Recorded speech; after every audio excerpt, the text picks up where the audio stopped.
Hi, T.O.T. Carlson here. Today we're going back to the 1990s when the Disney Renaissance was at its peak, revisiting one of the company's greatest films, that being The Lion King. This is a 4K Steelbook release of the film, released as part of the Walt Disney Signature Collection. I'm going to unbox this release and I will share my opinions. Nice cover art there with adult Simba and then Scar, one of the all-time great Disney villains. There's our spine text. Back cover has the cave painting of baby Simba, like the way that looks. And then you got some sort of like sketches, rough art of the characters, and silhouettes down below. I do like the way that looks. We get two discs in here. We get a Blu-ray disc, which is, I believe this is identical to the previously released one, but I could be wrong on that. And then, of course, we have the film in 4K Ultra High Def. Underneath, we actually have some of the animals from the film. Presumably, this is taken from the Circle of Life sequence near the beginning of the film. The Lion King, of course, revolves around a pack of lions living in Africa.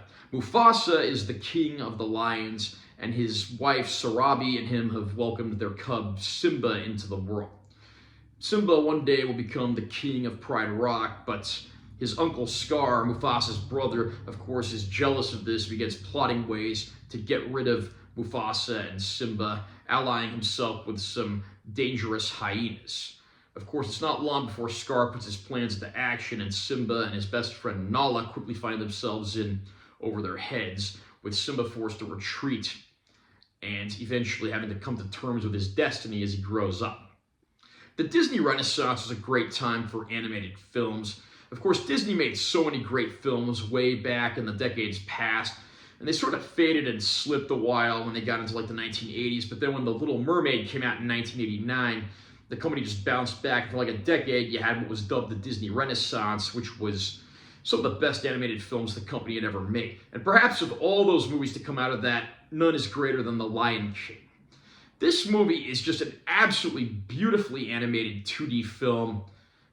The characters have so much personality and they're drawn so well. The environments that are, of course, set on the African continent look absolutely gorgeous.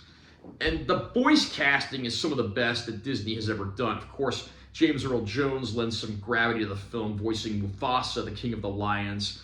Simba as a lion cub is voiced by Jonathan Taylor Thomas, who at the time was known for appearing on the sitcom Home Improvement.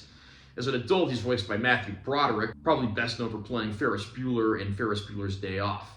And the cast includes names like Madge Sinclair as Sarabi, who's Mufasa's mate, Nathan Lane as Timoon the meerkat, Rowan Atkinson playing Zazu, the hornbill who serves as the major domo to the king.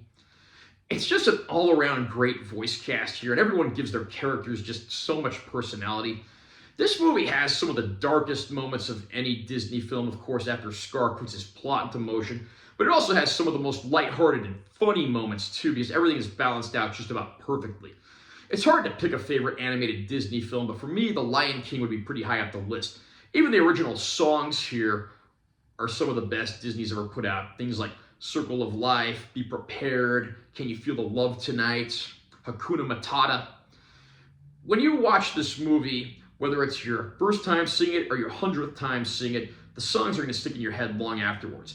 It's a triumph of 2D animation, and 30 years later, this one absolutely stands the test of time. There was a remake of The Lion King using photorealistic CG technology that came out in 2019. And while certainly ambitious, it couldn't touch the original animated film, dragging on longer than it needed to and not really innovating too much. Not to mention the characters in that film simply didn't have the facial expressions or personality of their original 2D animated counterparts.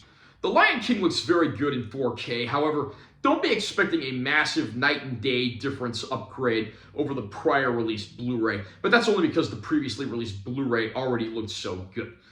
That extra little touch of HDR does give the brights and darks a little extra punch, and it certainly is the best this film has ever looked. If you do want to get this film on 4K, again, it's not a night and day upgrade, but it is a very good looking release, and I do think fans will be happy with what they see here. The Blu-ray disc includes several archival bonus features, including some deleted scenes with comments from the creators of the movie, and a handful of other things as well. So there's at least some bonus features on here worth watching if you are a fan of the film. For any fan of The Lion King, this 4K release comes highly recommended. The transfer is great, and the movie's as entertaining as it's ever been. Are you a fan of The Lion King? Where would you place this in Disney's filmography? Do you think it was the best movie of the Disney Renaissance? Comment down below and let me know what you think. Also, remember to subscribe to this channel for more content. I'm always posting new videos. And make sure to give us a like if you found it helpful. I'm Taylor T. Carlson. I'll see you next time.